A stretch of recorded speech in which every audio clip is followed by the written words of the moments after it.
मार्च में पेश होगा वक्फ विधेयक। फिलहाल संसद में 14 बदलावों पर कैबिनेट की मोहर। जानिए क्या क्या बदलने वाला है। केंद्रीय कैबिनेट ने वक्फ संशोधन विधेयक को मंजूरी दे दी है। जॉइंट पार्लियामेंट्री कमेटी जेपीसी की रिपोर्ट के आधार पर इसे हरी झंडी दी गई है। अब इसे संसद के बजट सत्र के दूसरे हिस्से के दौरान पेश किया जा सकता है। 10 मार्च से 4 अप्रैल तक बजट सत्र का दूसरा चरण चलेगा। इसी दौरान वक्फ संशोधन विधेयक संसद में पेश किया जाएगा।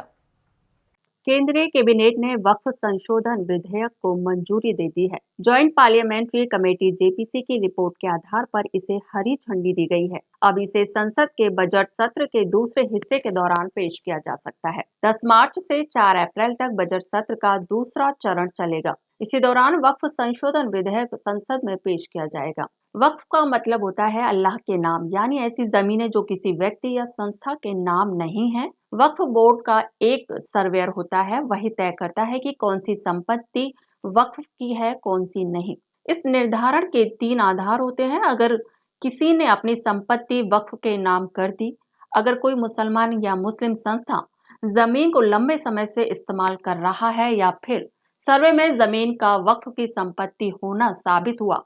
वक्फ बोर्ड मुस्लिम समाज की जमीनों पर नियंत्रण रखने के लिए बनाया गया था, जिससे इन जमीनों के बेजा इस्तेमालों को रोकने और गैरकानूनी तरीकों से बचने पर रोक के लिए बनाया गया था। अगर आपकी संपत्ति को वक्फ की संपत्ति बता दी गई है तो आप उसके खिलाफ कोर्ट नहीं जा सकते। आपको वक्फ बोर्ड से गुहार लगानी होगी। वक्फ बोर्ड का फैसला आपके खिलाफ आया तब भी आप कोर्ट नहीं जा सकते, तब आप वक्फ ट्राइब्यूनल में जा सकते हैं।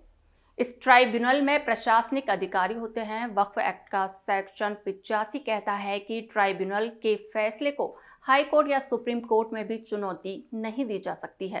पिछले साल 8 अगस्त को अल्पसंख्यक मामलों के मंत्री किरेन रिजिजू ने लोकसभा में वक्फ विधेयक 2024 मुसलमान वक्फ पेश किए थे। इन विधेयकों का उद्देश्य वक्फ बोर्ड के काम को व्यवस्थित और वक्फ संपत्तियों का कुशल प्रबंधन करना। वक्फ विधेयक 2024 का उद्देश्य वक्फ अधिनियम 1995 में संशोधन करना है, ताकि वक्फ संपत्तियों के विनियमन और प्रबंधन में आने वाली समस्याओं को खत्म किया जा सके। संसदीय समिति ने वक्फ बिल में नए बदलाव पर अपनी रिपोर्ट को 29 जनवरी को मंजूरी दी। इस रिपोर्ट के पक्ष में 15 और विरोध में 14 वोट पड़े थे। रिपोर्ट में उन बदलावों को शामिल किया गया जो बीजेपी सांसदों ने दिए। विपक्षी सांसदों ने वक्फ बोर्डों को खत्म करने की कोशिश बताते हुए असहमति नोट जमा कराए थे। विपक्ष ने वक्फ बिल को लेकर कई आपत्तियां दर्ज कराई थी। इसके अलावा वक्फ बाय यूजर प्रावधान को हटाने के प्रस्ताव का विरोध भी किया था। वहीं अब जेपीसी की रिपोर्ट के आधार पर इसे हरी झंडी दी गई है। समिति की रिपोर्ट के आधार पर वक्फ बिल का नया ड्राफ्ट तैयार किया गया और इस बिल को मोदी कैबिनेट ने मंजूरी दे दी है। साथ ही इस बिल को बजट सत्र के दूसरे हिस्से में पेश किया जा सकता है। बजट सत्र का दूसरा हिस्सा 10 मार्च से 4 अप्रैल तक चलेगा। वक्फ विधेयक पर कुल 67 बदलाव प्रस्तावित किए गए थे। भाजपा और सहयोगी दलों के 23 प्रस्तावों को जेपीसी ने स्वीकार कर लिया था। वहीं विपक्ष के 44 बदलावों को खारिज कर दिया गया था। हालांकि मतदान के बाद सिर्फ 14 बदलावों को मंजूरी मिली है।